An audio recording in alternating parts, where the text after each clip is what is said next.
The door to the Sunrise Street diner creaked open with a metallic groan, its bell giving a half-hearted jingle that barely cut through the hum of worn-out fluorescent lights and the rhythmic sizzle of bacon frying somewhere behind the counter. Nathan Cross hesitated on the threshold, one foot inside the diner and the other still in the world he'd left behind. 3 months ago, he had been the commanding presence behind the sleek glass walls of a Chicago skyscraper, CEO of Sunrise Diners, a growing empire of 47 locations. But that version of himself had vanished in a blur of sleepless nights and boardroom betrayals. Now he moved like a ghost in someone else's skin. Nick Crane, a drifter in faded denim and a thrift store Carhartt jacket, invisible among the broken-hearted and forgotten. The disguise was almost too perfect. A few skipped shaves, 20 pounds shed from sleepless stress, and the weight of guilt had carved unfamiliar shadows into his face. Even the voice he'd spent years cultivating for power had been softened to a humble murmur. He no longer needed to pretend to be someone else. In many ways, he already was. Nathan slid into a cracked vinyl booth near the window, its cushions sighing under his weight like an old friend tired of keeping up appearances. He kept his cap low, watching the hollow shell of a place that had once pulsed with life. Flickering bulbs cast pale halos over chipped tables and crooked chairs, and the once sunshine-yellow walls had dulled to a jaundiced haze. There was a stale sadness in the air, like dreams gone cold. This diner used to be the crown jewel of the Sunrise brand. Locals lined up every Sunday morning just to sip its famously rich coffee. Now, it was a place people passed by, not even curious enough to walk in. And Nathan knew this wasn't just one bad egg. This was a reflection of something rotting at the core of everything he'd built. The numbers had spoken first. Whispers of failing margins, diving customer ratings, inexplicable equipment failures. Every audit team he'd sent returned with the same hollow words. Everything checks out. But Nathan wasn't here for spreadsheets or surface smiles. He needed truth, raw and bitter. As he stared into the shadows of his former success, a voice cut through his reverie. "Welcome to Sunrise," it said, light but measured. A young woman with auburn hair and sea-glass green eyes approached his table. Her name tag read, Lily. Her uniform was immaculate, her demeanor poised, but there was something else in her eyes, something too sharp to be simple friendliness. She offered coffee with a practiced grace, but as she poured, Nathan noticed the smallest flicker of curiosity etched in the way she studied him, like a librarian trying to place a face from a forgotten story. "Haven't seen you around here before," she said, casual but alert. "Just passing through?" "Something like that," Nathan murmured, warming his hands on the mug. The coffee was harsh, burnt and bitter. Another corner cut. Another betrayal of what this place used to stand for. "I heard this place had good food," he said, watching her reaction carefully. Her smile faltered for the briefest second. "Well, I hope we don't disappoint. Know what you want, or need a minute." He already knew. It wasn't on the menu anymore. Hadn't been for years. But it was more than just breakfast. It was a litmus test for whether this place still remembered what it once stood for. "You still do the cinnamon vanilla French toast? With the berry compote?" Lily froze. Not visibly, but Nathan saw the chill in her eyes as her smile held steady like a mask on a stage. "That's not on our menu anymore," she said slowly. "We stopped making that a couple years ago." "Shame," he said, heart thudding. It was really something. "How would you know?" she asked, sharper than before, but quickly adjusted her tone. "I mean, we haven't served it in a while." Nathan gave a half-hearted shrug, trying to look indifferent. Must have been thinking of somewhere else. But Lily wasn't fooled. She lingered a moment longer, her gaze narrowing, calculating. Then, she nodded slightly, flipping open her notepad. "Tell you what," she said, her voice dropping just enough to make the words feel secret. "Our cook's been here since the beginning. He might remember the recipe." "That's really not necessary." "No," she interrupted, her smile returning. But this time it had an edge, sharp and dangerous like glass. Any customer who remembers the old specialties deserves the full sunrise experience. With that, she turned and disappeared into the kitchen, her steps brisk and deliberate.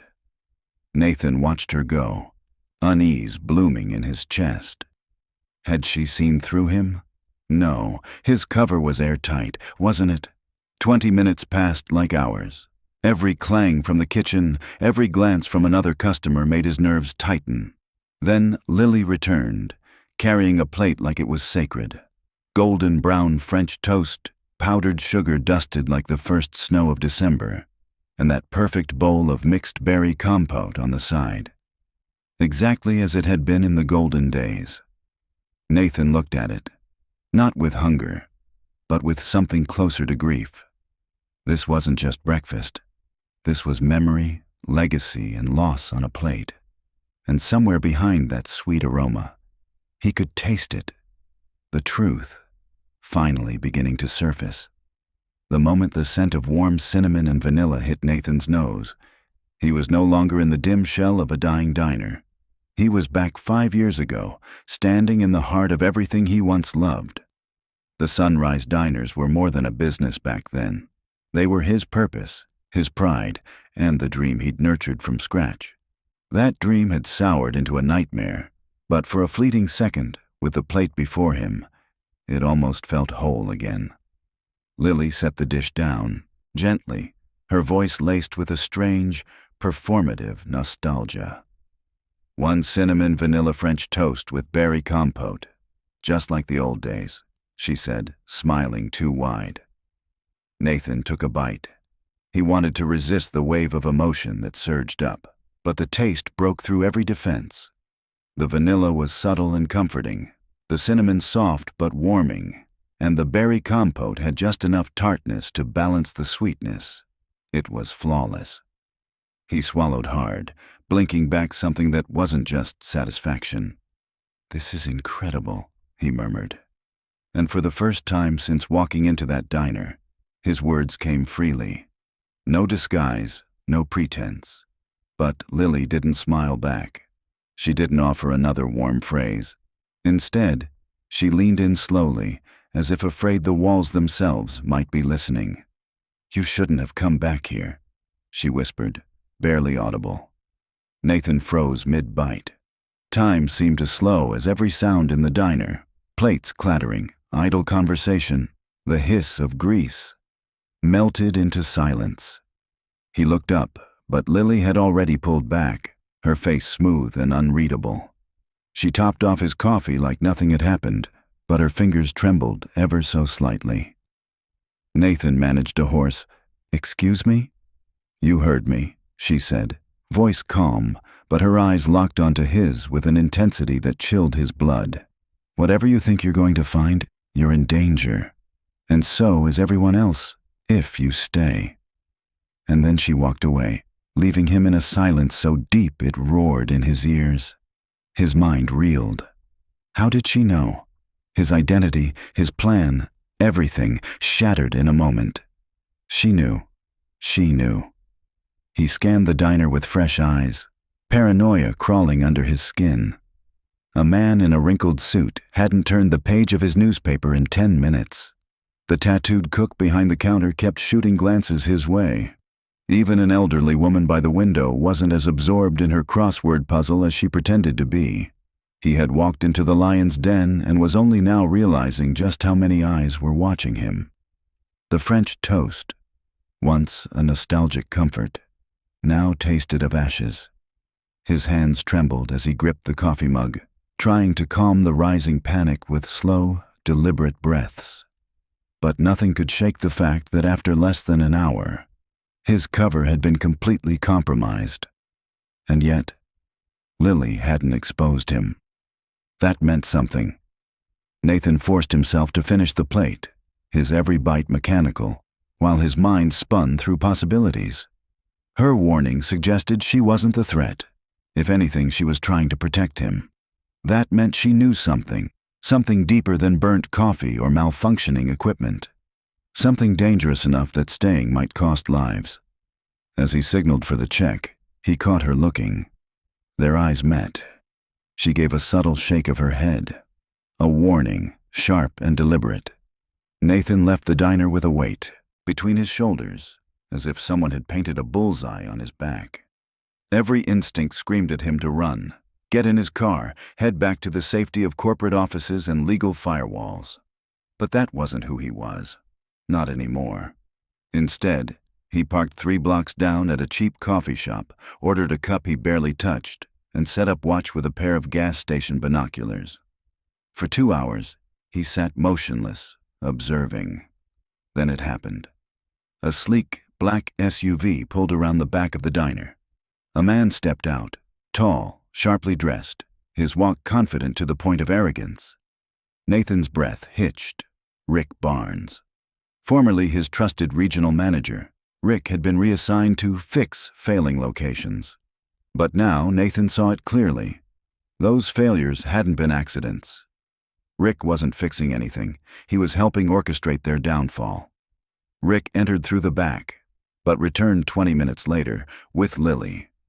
Nathan's stomach twisted as he watched their exchange. Rick gestured with growing frustration, pointing at the diner, then his watch. Lily stood her ground, arms crossed, her jaw tight. There was fire in her body language, but fear too. Then Nathan's phone buzzed, parked behind Miller's Hardware on Oak Street. "Come alone. You have 10 minutes. His hand went numb as he stared at the message. This was either the answer he needed or the end of the line. But after watching Rick's power play, Nathan knew he couldn't walk away.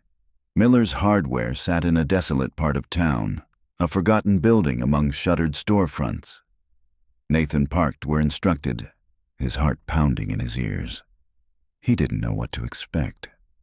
Footsteps emerged from the shadows. It was Lily. She looked exhausted, older than she had an hour ago. Not physically, spiritually, like someone carrying too many secrets.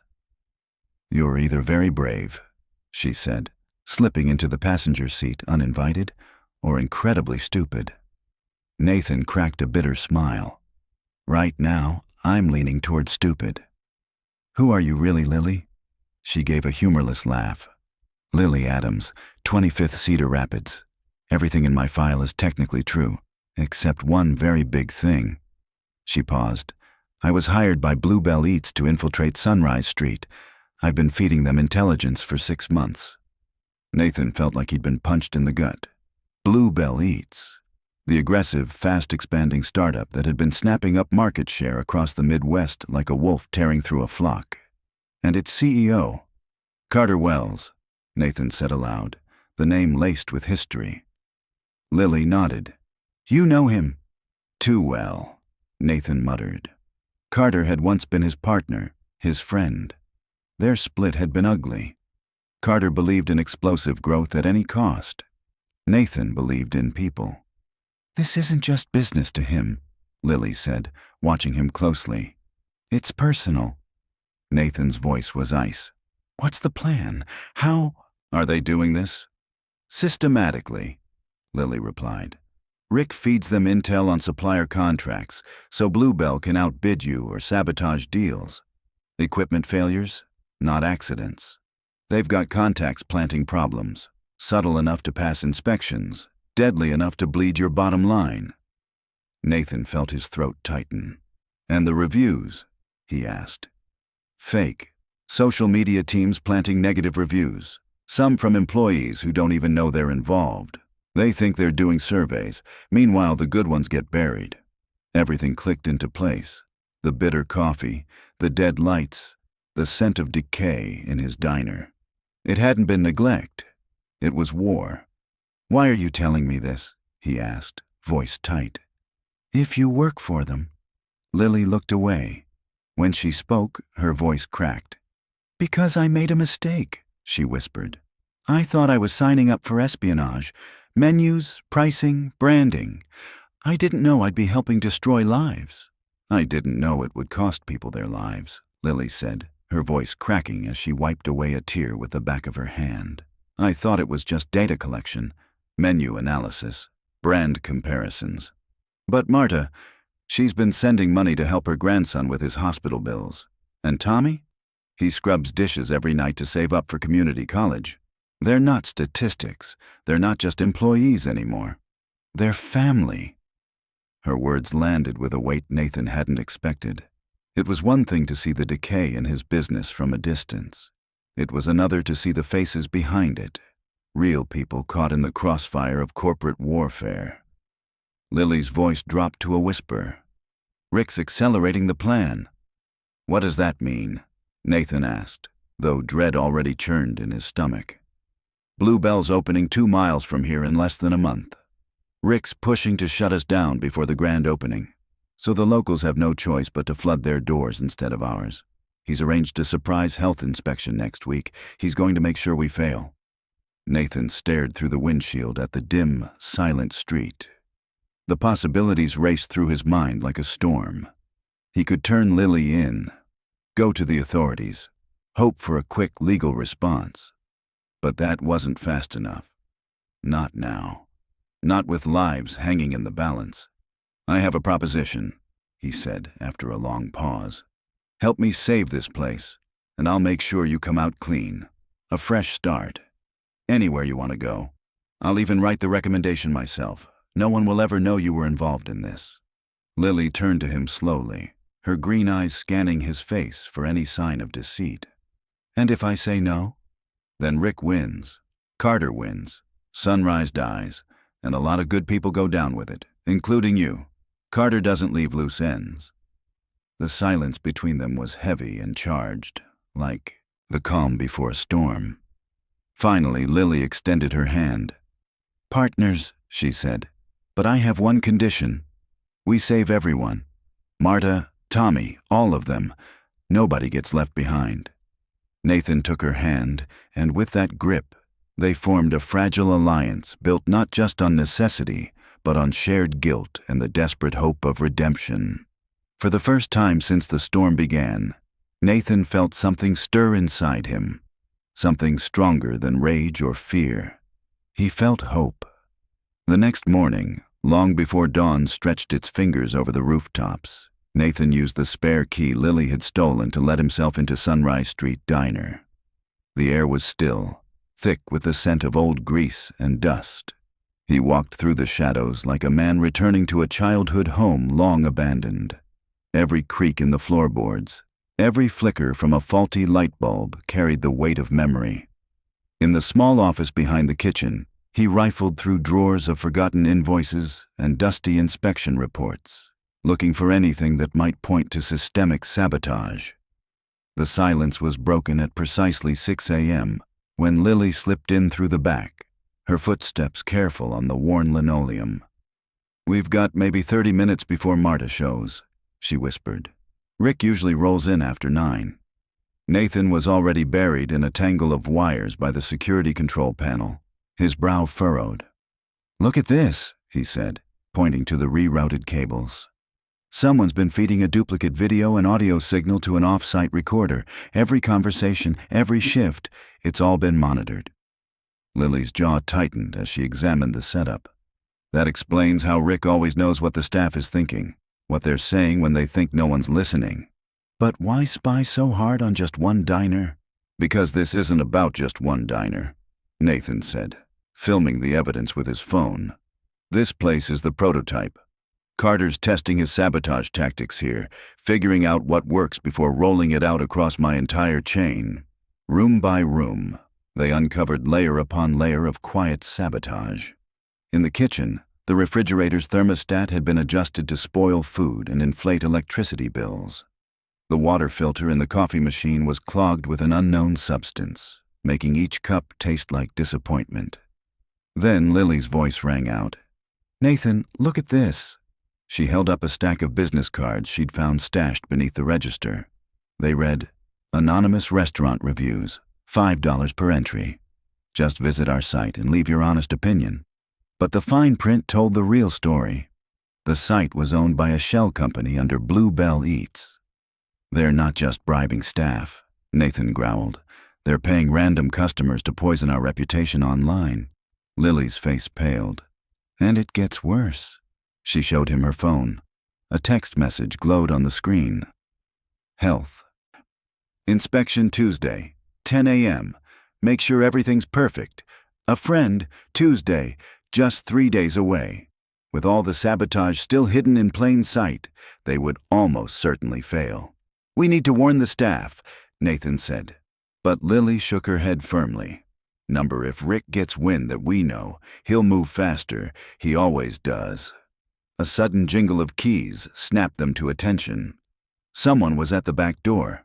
Hide, Lily whispered, pulling Nathan toward the walk-in freezer. They barely slipped inside before the door swung open. Marta's warm voice rang out through the kitchen. Lily?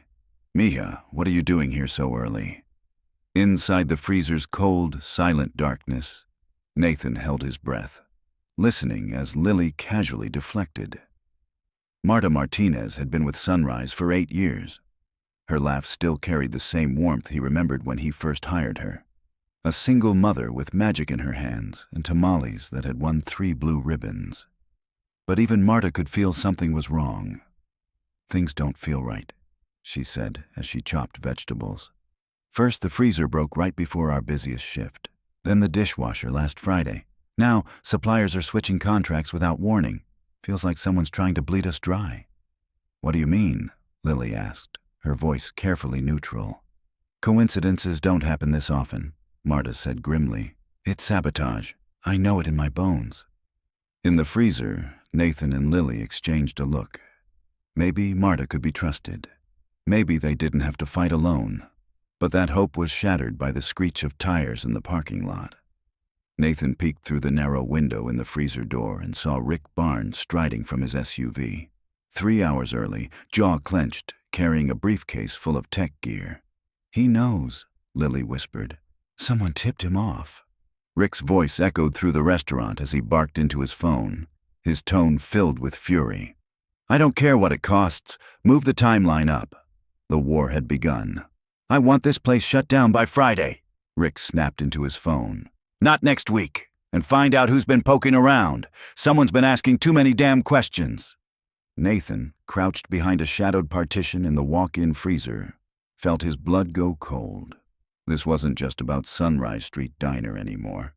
Carter Wells was tightening his grip, accelerating the entire playbook, like a general launching a final strike. 2 hours later, Nathan was back in his hotel room, the curtains drawn tight as the weight of what he'd uncovered threatened to crush him. When his phone rang, he already knew it wouldn't be good. The number blinking on the screen belonged to his assistant back in Chicago. He answered. Mr. Cross, thank God. We've got a problem. 3 more locations reported major equipment failures this morning, and someone leaked our quarterly projections to the Tribune. They're painting us as a company teetering on bankruptcy. Nathan shut his eyes. The carefully orchestrated collapse of Sunrise Diners was already in motion, and while he'd been locked in a chess match over one location, Carter had been dismantling the rest of his life's work piece by piece. I'm here, Nathan said. His voice was steel now. Cancel all my meetings for the week. Get me a secure line to our attorneys. We're going to fight this. That evening, he returned to Sunrise Street Diner, slipping into the same cracked vinyl booth where this battle had begun. But tonight, he wasn't here to observe. He was here to draw his line in the sand. Lily brought his coffee. Her hands were steady, but her eyes were screaming. Under the napkin, she'd slipped a note. Carter knows you're here. Rick's planning something big for tomorrow. Be careful. Nathan folded the paper into his palm and nodded silently. The board was set. Every piece was in motion. Tomorrow would decide the fate of everything, but Nathan Cross hadn't built a 47-store empire by backing down from men like Carter Wells. If Carter wanted a war, he was about to get one. Then, at 2:47 a.m., Nathan made the mistake that would unravel everything. He'd returned to the diner alone for a final sweep, documenting hidden financial records and internal sabotage, proof that could turn the tide. Exhaustion clung to him like a second skin. In the dim glow of a desk lamp, He didn't notice his grandfather's gold Rolex slip from his wrist and fall behind the filing cabinet. It was more than a watch. It was engraved with Sunrise Diner's 10-year anniversary logo, his name, his legacy. He realized it was missing just as dawn crept over the city. Marta was already in the kitchen. Going back meant risking exposure. He convinced himself Rick never used the office. He was wrong. By 9:15, his burner phone lit up with texts from Lily. He found it. Rick knows. Get out now. Nathan's heart sank as he looked across the street. And there, stepping out of Sunrise with a smug swagger, was Rick Barnes, holding the Rolex like a war trophy. The phone rang. "Hello, boss." Rick's voice dripped with false civility. "I believe you dropped something. Why don't you come on in so we can have a little heart-to-heart?" The line went dead. Nathan stared at the diner, his pulse a hammer in his throat. Every instinct screamed at him to run. But he couldn't, not with Lily and the staff inside. He crossed the street. The bell above the door gave its tired chime. The lunch crowd was thin, but the air was heavy with tension. Rick was already seated in the corner booth, Nathan's watch centered on the table like bait. With a motion, Rick sent the remaining staff to the kitchen. The dining room emptied. "Sit down, Nathan," Rick said flatly. "We need to discuss your future." Nathan sat. "So, congratulations are in order?" Rick gave a humorless smile. "Since the day you fired me. That's how long I've worked for Carter." Nathan's eyes narrowed. "You were cutting corners, Rick. Exploiting staff. I warned you 3 times. "Spare me the self-righteous speech," Rick snapped. "Carter offered me what you never would, real power, ownership, the chance to be part of something bigger than your precious family diners." Nathan's fury simmered under his calm. "So what do you want?" Rick slid a tablet across the table. "Carter's offer, a buyout, 60% of market value for all locations. Staff gets retained. You walk away. Sign a 10-year non-compete and disappear." Nathan scanned the document. The terms were ruthless, but strategic. Carter got control. The employees stayed. On the surface, it was a mercy, but Nathan knew better. Under Bluebell, his values would be erased. His community programs, the heart of Sunrise, it would all be stripped for efficiency. "And if I refuse?" Rick leaned back, eyes cold. "Tomorrow's health inspection fails. 6 more locations close by next week. Media gets anonymous tips. Lawsuits follow. By next month, Sunrise is worthless. Carter buys it for pennies." Nathan was about to answer when Lily appeared. Her face was pale, hands trembling as she refilled their coffee. Rick smiled. "Perfect timing. Lily, why don't you share your news?" Her voice cracked as she met Nathan's gaze. "Carter offered me a promotion. Regional manager, $50,000 signing bonus, 40% raise. All I have to do is confirm your involvement in Sabotage." Nathan's heart dropped. Rick leaned in. "Her word against yours, boss. And she's got months of data to back it up, all very neat and tidy." The walls felt like they were closing in. If Lily testified against him, even falsely, Carter would have all the legal leverage he needed. "I need time to think," Nathan said, standing. "You have until 5 o'clock," Rick replied coolly. "After that, it gets messy." Nathan was halfway to the door when a new voice stopped him in his tracks. "Sit your asses back down." Marta Martinez stood at the kitchen doorway like a general. Her arms were crossed. Her expression? Fire? Behind her, Tommy and 3 other staff members crowded in, eyes wide with fury. "Marta," Rick said, tone hardening. "This is a private." "Private my ass," she barked. "I've run more kitchens than you've had hot meals, and I know Sabotage when I see it." She marched into the dining room, the weight of every long shift, every ruined delivery, every missing order behind her. "We've been lied to, manipulated, and you want us to stay quiet? Not a chance." Nathan blinked. He hadn't realized how many of them had been listening. How many knew something was off? All they'd needed was someone to say it out loud. The revolution had begun. "You think we haven't noticed what's happening?" Marta's voice cut through the silence like a hot knife through butter. Her weathered hands rested on her hips, her presence commanding the room more than any CEO ever could. "You think we're blind? Stupid? That we didn't see the lights flickering for no reason, or the coffee tasting like motor oil for 3 straight weeks?" She walked straight to Nathan's booth, locking eyes with him. "I've known who you were since day one, Mr. Cross." Nathan's lips parted in shock. "That first day, you sat in the same booth, ordered your coffee the same way, folded your napkin like clockwork. You think I didn't recognize the man who used to show up every 6 months and ask about my grandson?" Nathan looked down, shame and disbelief coiling in his chest. "You thought you were protecting us by hiding who you are," Marta continued, her voice rising. "But the truth is, we've been protecting each other all along." Tommy stepped forward, holding up a smartphone. "We've been recording everything, conversations, sabotage, bribes, we've got it all." Rick paled. "That's illegal, inadmissible. It won't hold up in court." "Maybe not in court," Marta snapped, "but it'll sure go viral on social media. And we've already sent copies to every food blogger, local reporter, and rival chain that's ever butted heads with Bluebell Eats. So tell me, Rick, how do you think that'll play out?" A stillness fell over the room. Then Nathan looked up and saw something he hadn't expected. Faces filled not just with defiance, but unity. People who believed in each other, in him, in what sunrise used to mean. "Well," he said calmly, "I guess it's time to renegotiate." At dawn, Friday morning, while Rick slept off the smug certainty of a man who thought he'd won, Nathan and his team launched their counterattack. In a back office, Lily's fingers flew over her laptop, uploading files to a secure server. Dark rings circled her eyes. 3 nights without rest, but she kept going. "Are we sure this works?" she asked, her voice dry. "It has to," Nathan replied, stuffing thick envelopes with documents, photos, spreadsheets. Proof of everything. "Marta," he called. "Channel 7's confirmed for 11 o'clock, she answered. "Chicago Eats is sending a whole crew, and Tommy's cousin from the Tribune says we're front-page material if the story checks out." The plan was simple.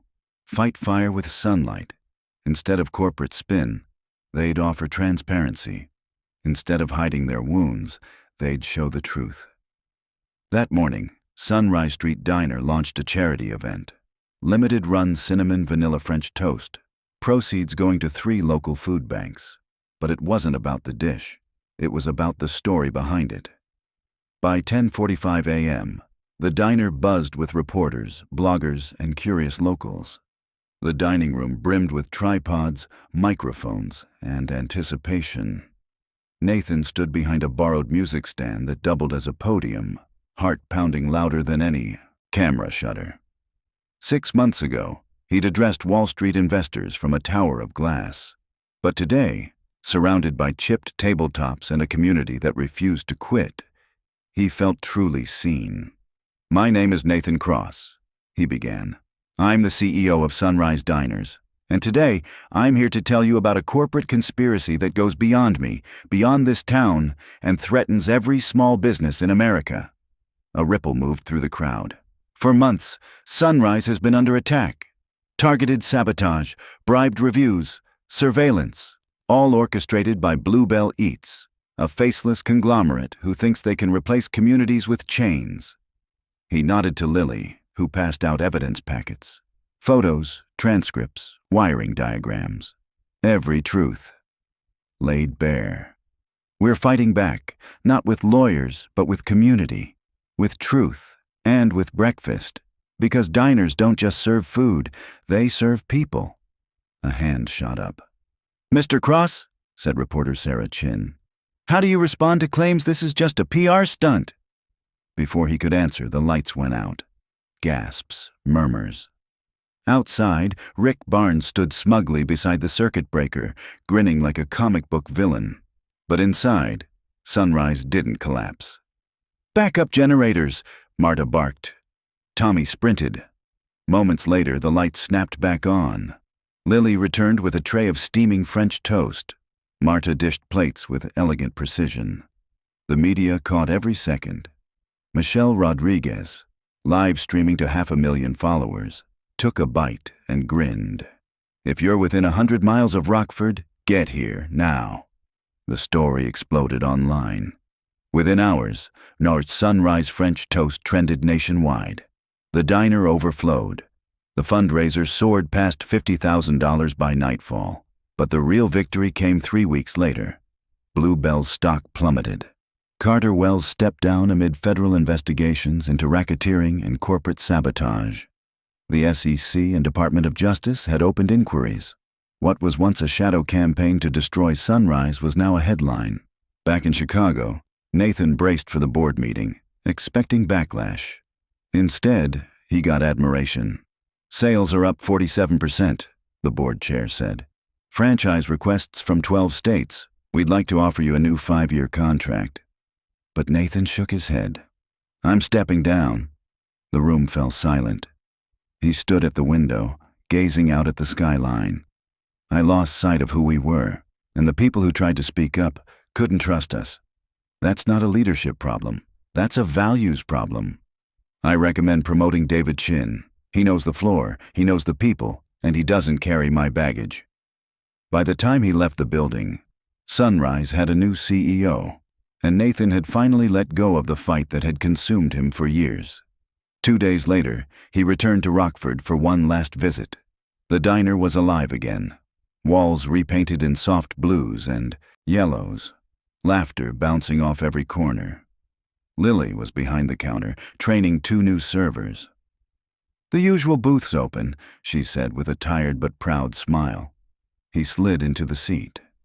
Everything had changed, and yet something sacred had been preserved. "I've got a job offer for you," he said, handing her a folder. "Head of Employee Relations, oversight across all 47 locations, good salary. More importantly, real authority to protect the people on the floor." She studied him. "After everything I did?" "Because of what you did," Nathan said. "You chose the right side when it mattered." Lily took a breath. "I'll do it. On one condition." "Name it." "We set up a whistleblower program. No more secrets. No more silence." "Deal." 20 minutes later, Nathan finished the last plate of French toast he'd ever eat as CEO. The compote was perfect, but the flavor that lingered wasn't cinnamon. It was peace.